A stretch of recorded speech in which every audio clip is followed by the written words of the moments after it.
This podcast is a production of Unfiltered Studios. If you would like to know more about joining Unfiltered Studios, please visit our website at unfpod.com for more information.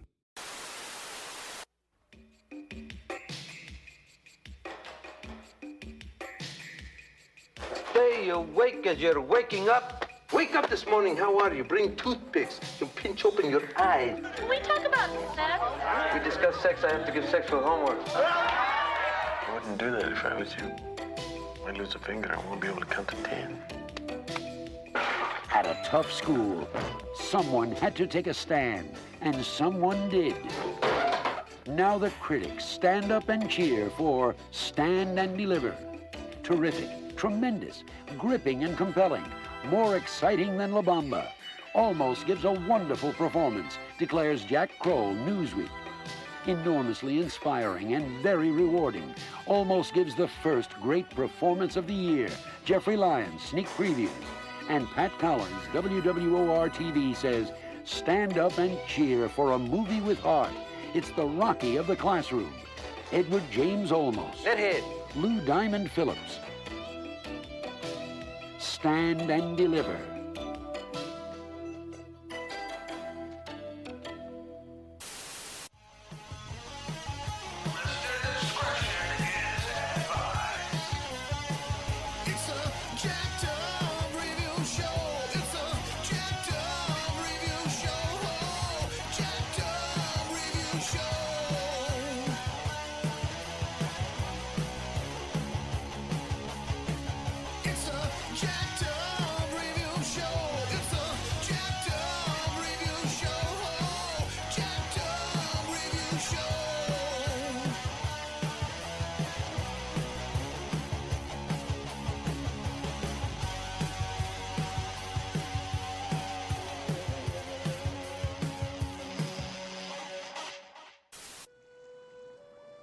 Welcome all.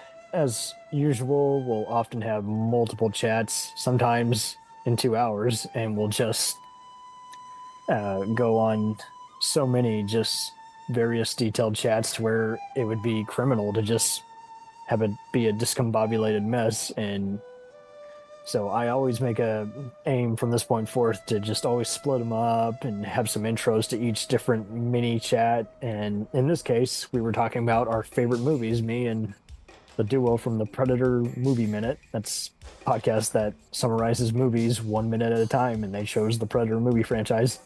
And in this case, it was talking about movies that make a huge impression. And in this case, it was Stand and Deliver. And so I just was like, yeah, that's such a neat chat that we just went on there. We got to split that up. And I've been meaning to actually discuss the movie at some point, but that was as good as it was going to get. So tonight you'll be listening to a double feature. You're gonna hear more on Cliff, A-aron, and I discussing why Stand and Deliver is just such a significant movie that delivers on so many ways. And then you're going to hear, after that and some other clips, a similar movie that Lou Diamond Phillips did. My name is Jaime Escalante, and I was supposed to teach computer science. We don't have computers. Mr. Escalante, we were supposed to get computers last year and the year before, and there's no funding for them again this year. Let's get out of here. I'm with Kel Ortega. I'm the chairman of the math department. We'll be working together. Nice to know you. But you don't seem to understand. I was supposed to teach computers. What are we gonna do today? Will everyone please try to find a seat? For those of you that cannot find a seat, please stand against the wall.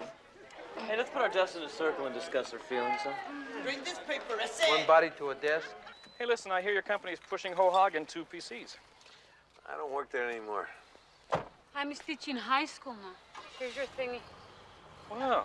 Why didn't you come to me if you got laid off? We're paying kids right out of college 30 G's to start. I didn't get laid off, Joe. I want to teach. High school teacher. Well, good. That's great. A movie I have rewatched recently that is not only just 80s AF, but also just the proper way to make a feel-good movie with a bunch of truth to it would probably be Stand and Deliver. Oh my God, yeah. dude. Aaron and I kept joking about that earlier.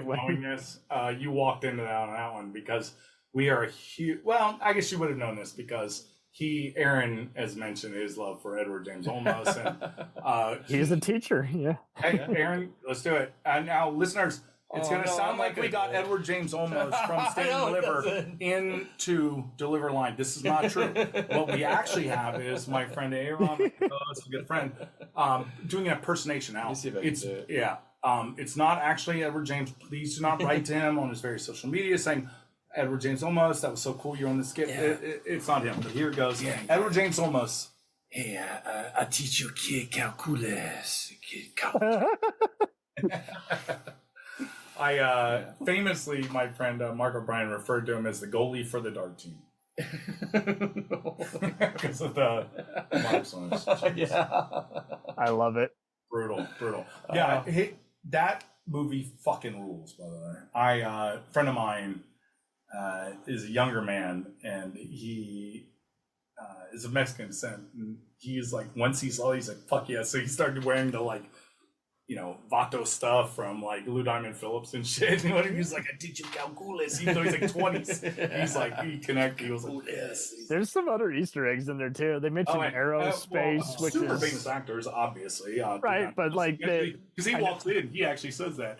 He walks in and he goes, what's calculus? And then I think that's why Edward James Olmos does that particular pronunciation. Be like, I'm not going to fuck with him. I'm going to say that. yes, he does. And Jaime Escalante, the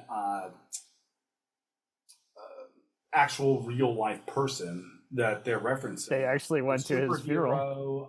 Feel free, listeners, to look him up. It's one of the very few times in a film where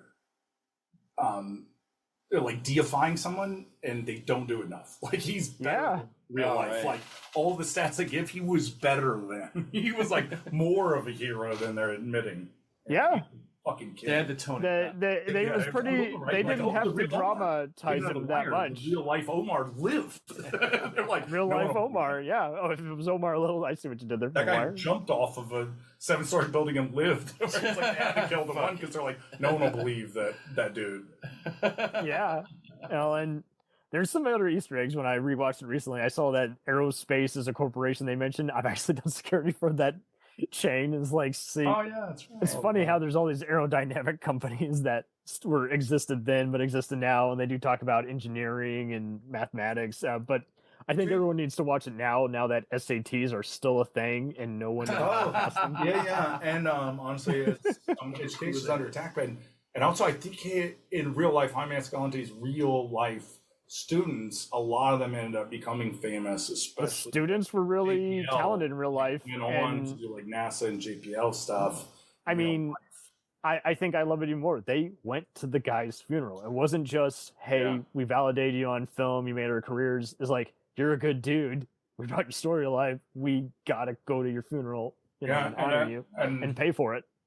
If I remember correctly, he resigned in protest during like a little pre-COVID around that era because of some weird shit that was going on. Basically, like, he stood his ground on a really cool reason. Not like, I want more money, but like more like, no, I refuse to like teach them an incorrect thing or whatever the case was. Feel free to look at that.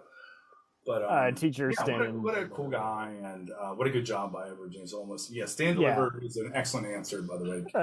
Thank you. Escalante. He's kind of an already film, right? That's just it. So he died from cancer in 2010, but Jaime Escalante, I'm sure you mean. Right. So, but yeah, that was just perfect casting because Olmos was all about. Long story short, he's a similar mindset. Mm-hmm. It's like he knows how to pick his battles, not rant, not divide. Like, he knows how to get through to all the dum-dums as well as the people actually listening. It's like he picks his words carefully. If I would, please, Hollywood, do not do this. But do not remake Stand and Deliver. Otherwise, I will kill someone. Benicio del Toro, I think, would make a great Jaime Escalante. He's another one who embraces his Latino roots. I'll teach you calculus. Yeah, he also is like he also mumbles his lines and says weird shit. And perfect. He also embraces Latino roots and likes doing work about historical figures that are awesome, like Dr. Gonzo from So yeah, yep, it all comes back to Fear and Loathing. So yeah, I would accept Benicio. I'd be cool if Leguizamo wanted to play the principal. That'd be awesome. No, Leguizamo would have to play Lowdown Phillips. You play Lowdown. Oh, he'd be a student returning. I never passed, man. Now we got to get Benjamin Brad as like the head of security or something. Oh my God! Fuck. I made it worse. I should have stayed forward. Can you refill me? Sorry, listeners. But that was an awesome segue. What you got? It's an apple. How much? What do you mean? What you got? Half. Good. Excuse me, my German accent. What you got? Missing 25%. What? Missing 25%. That's right. Missing 25%. Is it true intelligent people make better lovers? Hey, what you got? I got a core. You owe me 100%. I'll see you in the people's court. Everyone, please open your books, chapter 2, page 26. Multiplication of fractions and percentages.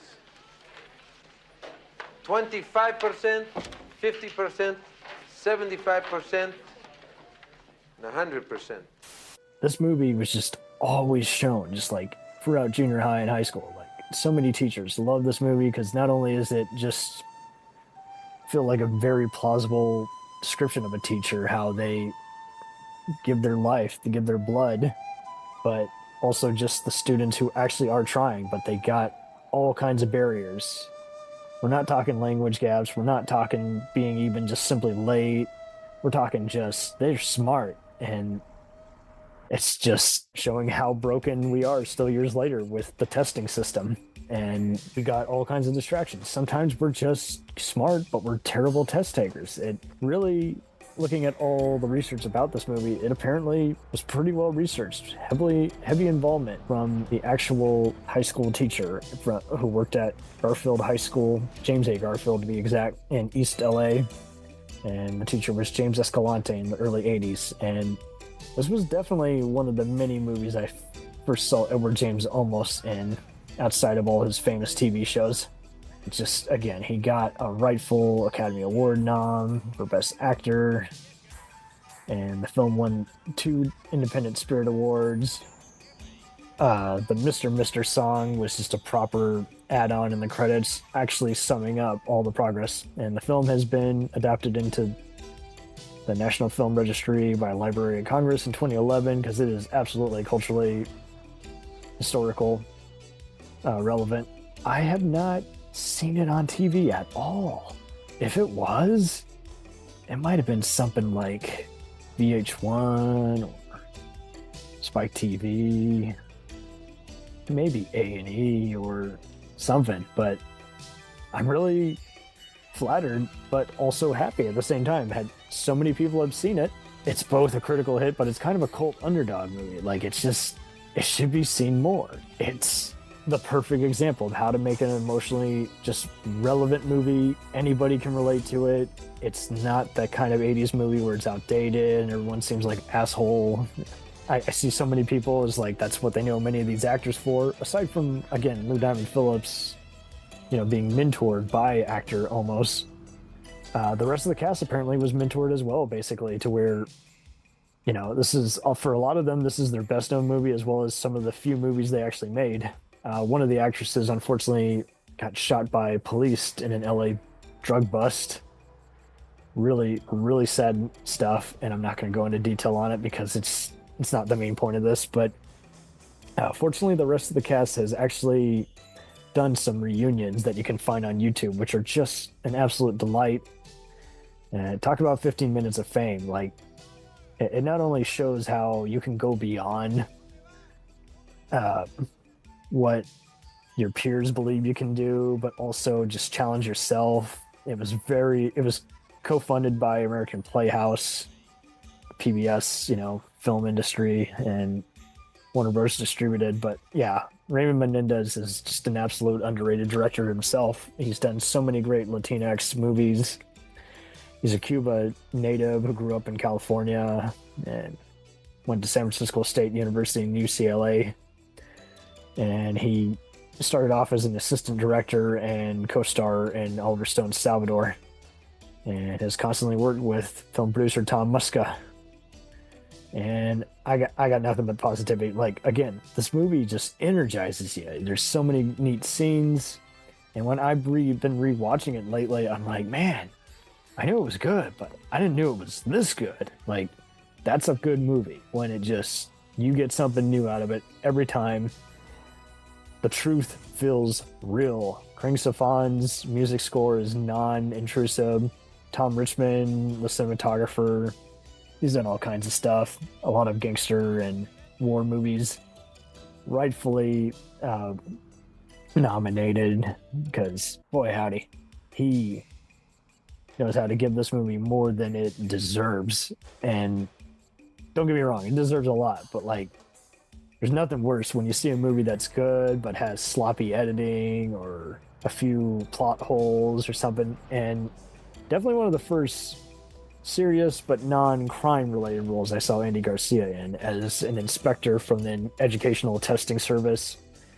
And that's the ultimately what sticks with this movie more, is like, if you're good, you're not only not going to cheat, but you're also, if you're good, then there is no game over. You're going to take this as many times as it is to tell the school board that, hey, I might be a troublemaker, but I'm a good student, and I'm going to take this test until the end of days. And that's the great plot arc too. It's like, everybody is so bright that when they do so well, the man, so to speak, the powers that be, the school board is just like, I don't buy that, you know. It's a good, without being preachy, it's a good movie about overcoming stereotypes and, again, just what your peers believe. It's so compelling, and all kinds of people are going to relate to this. They really are.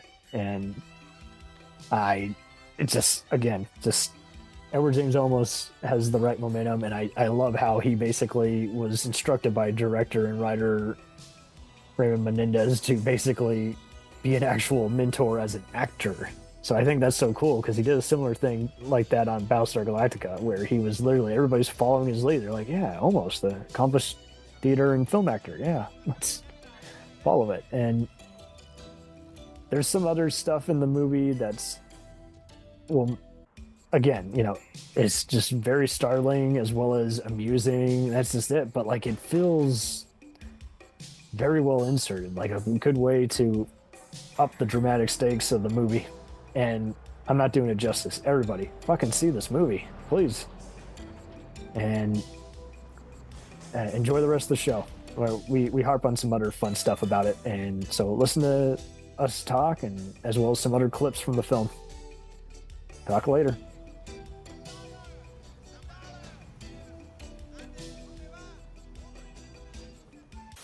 What struck you first about Jaime Escalante?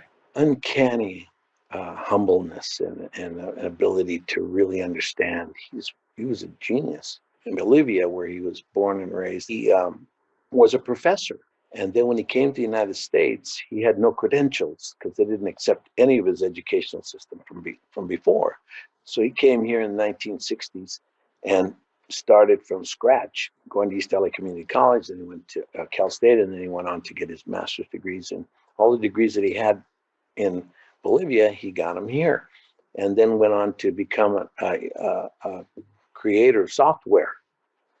And that's when the story starts, is he's leaving his good paying job, which he really did, to do what he really loved, which is to become a teacher. He's a very, very smart man. So when you met him, he didn't impose his intellect on anybody. Your characterization of Jaime Escalante, the Garfield High School math teacher, is so subdued. I take it after meeting Jaime Escalante, you saw that as the only possible way to play him. He was with me every single second of every scene that I shot. Now, that's really hard to do. Actors and people in business will say you really don't want the person that you're doing around you too much, because then you start to get in the way of making the movie. But in this case, it was paramount because he could teach me like he taught calculus. He taught me himself. And he was so good at it. All he would do is this. He would be standing there watching the performance, and he'd look at me and he'd go, that was it. He'd just one thumb up every single time. And at one point I said to him towards right before we were going to start shooting, I said, about 7 days before we're going to start shooting, I go, what do you think so far? He goes, well, it's a movie. I go, wait a minute. I said, wait a minute. I go, what do you mean it's a movie? Well, I said, no. Let's sit down and read this together. So we sat down and started reading the script together. Okay. And then all of a sudden he started telling me, well, when I walked into the room the very first time and they started throwing stuff at me, and he started to tell me, things about what he did and how he did them. And I wrote it. I wrote it all down and rewrote the script with him in 6 days. And his input took the screenplay and the story to a very high level.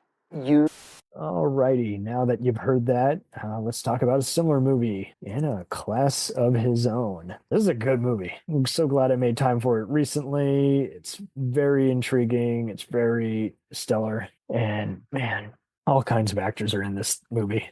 This is directed and written by Robert Munich, who's a Latino-American director who's been an executive producer and director on shows like Power, Book 4, A&E's The Cleaner, as well as the Fox TV show Empire with Terrence Howard and Taraji P. Henson. Very neat guy. Once again, this is another progressive movie. So before you go, sounds like a stand and deliver retread. It's more than that. It's also, once again, it was inspired by a real life event. And I love this era of Showtime where they got co-funded by Hallmark, but even though some of their movies were family friendly, they felt like you were just watching a very well done stage play with a budget, as well as just some inspiring stuff. All kinds of movies I saw on there that starred the likes of Louis Gossett Jr., Sidney Poitier and his daughter. All kinds of great, very unique movies. Some of them crime dramas and thrillers. Probably some kind of award for all the work you did with the kids. Oh, yeah, probably. So what does it say? You were right. I can't believe it. They want to honor me with an award. That's fantastic. I'm gonna go tell everybody. No, please. I want to keep this a secret. Yeah, you. So modest. Yeah. See you. All right, I'll see you tomorrow.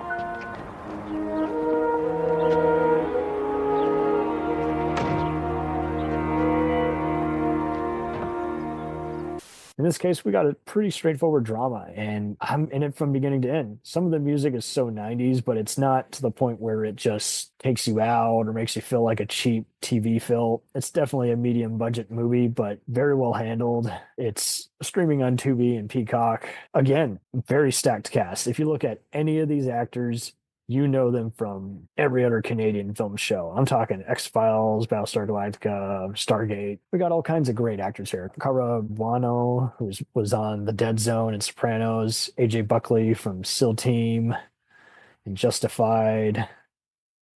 But Joan Chen is interesting here because, she was always a very beautiful, heavily accented actress. It's cool to see that for once, instead of just doing an art house film or some drama she's made a career out of being in stuff that's very thrilling or very dramatic or sexually charged. And it was cool to see her take a break from that. Like, she's actually in a very significant just school teacher role, and she acts as one of the many tutors.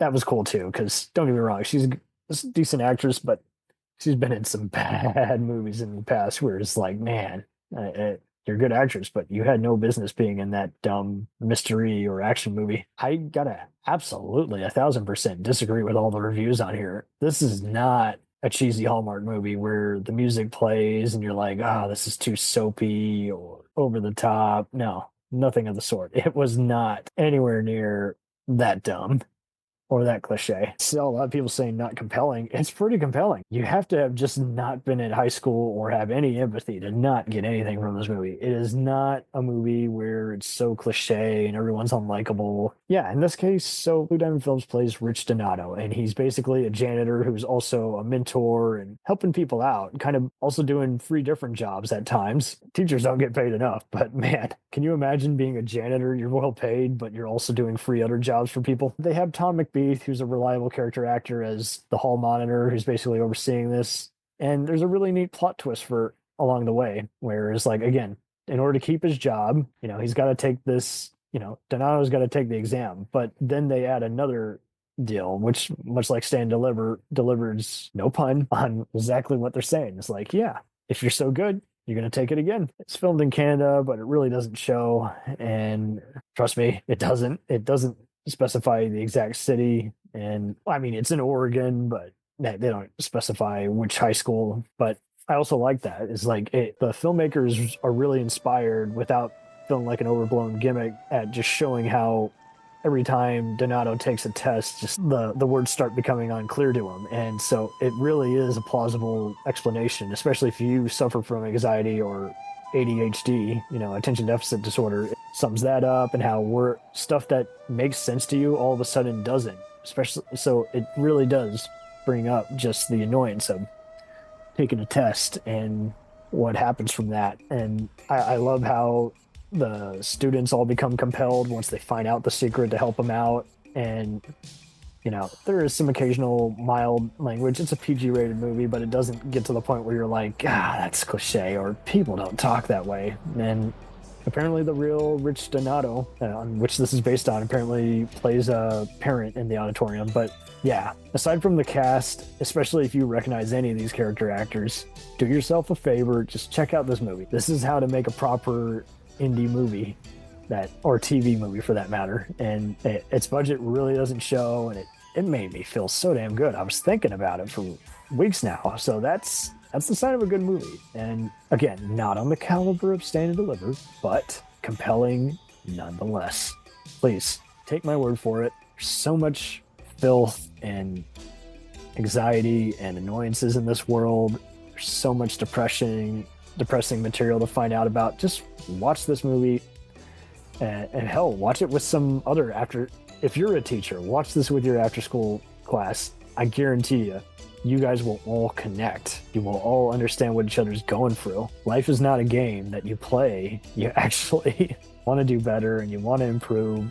It's the right kind of just earned dedication to what will make you go further in life. And that's when when it hits you in the feels, that's when, again, a movie has really done its job. So please, guys, check both these films out, but definitely check Class of His Own as well. It's not a cop-out by any means. It is not shabby at all. Way better than its IMDb rating. I think it's just a lot of newer people just were unimpressed with just any kind of TV production. That's the only thing I can come up with. Trust me, I've seen my fair share of garbage, which is outdated or didn't age well or is divisive in nature and in topic. No, it's nothing of the sort here.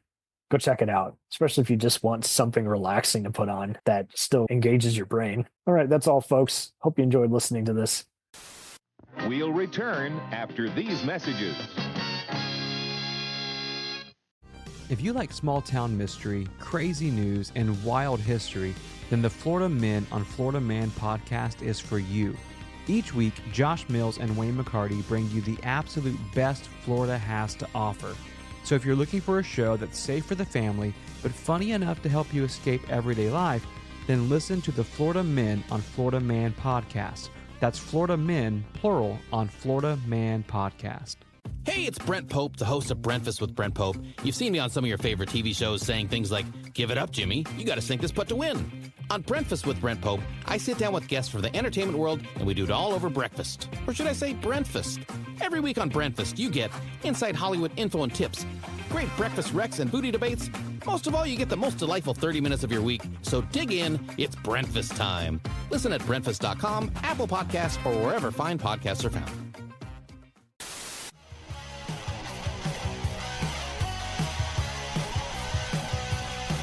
Follow us on the web on Facebook, Twitter, and Instagram.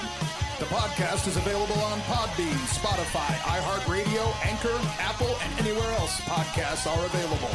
Feel free to review our show and leave comments on any of those sites. Thanks a million for listening. It's a jacked up